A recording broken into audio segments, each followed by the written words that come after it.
Gospel of John, chapter 9.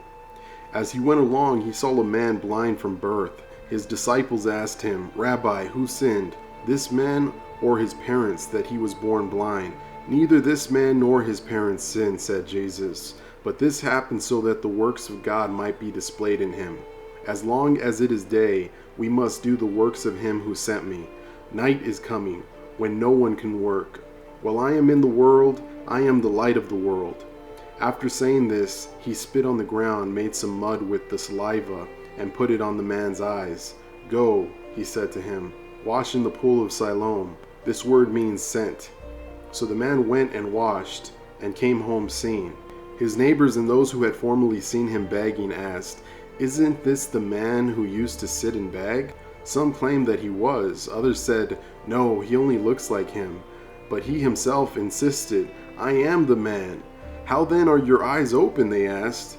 He replied, "The man called Jesus made some mud and put it on my eyes. He told me to go to Siloam and wash, so I went and washed, and then I could see."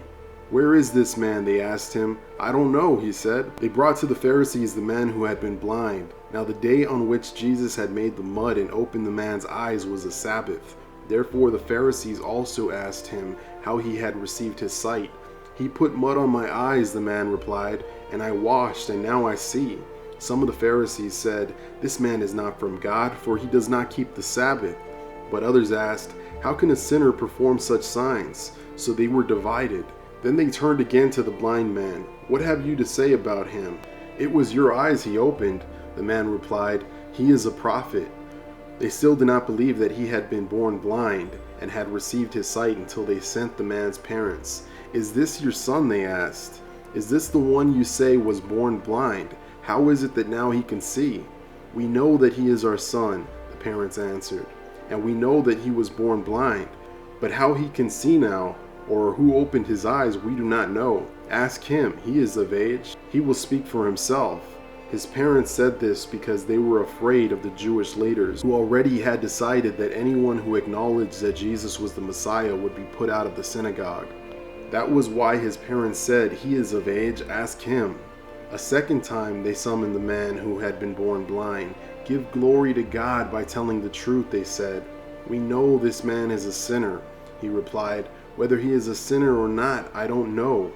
One thing I do know, I was blind, but now I see." Then they asked him, "What did he do to you? How did he open your eyes?" He answered, "I have told you already, and you do not listen. Why do you want to hear it again? Do you want to become his disciples too?" Then they hurled insults at him and said, "You are this fellow's disciple. We are disciples of Moses. We know that God spoke to Moses. But as for this fellow, we don't even know where he comes from." The man answered, "Now that is remarkable that you don't know where he comes from, yet he opened my eyes. We know that God does not listen to sinners. He listens to the godly person who does his will. Nobody has ever heard of opening the eyes of a man born blind. If this man were not from God, he can do nothing." To this they replied, "You were steeped in sin at birth. How dare you lecture us?"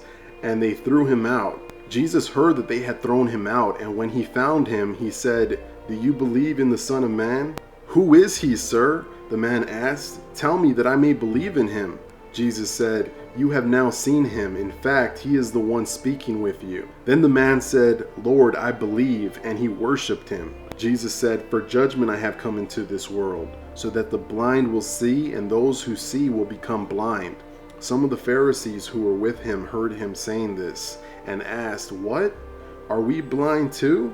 Jesus said, "If you were blind, you would not be guilty of sin. But now that you claim you can see, your guilt remains." And this is the end of chapter 9.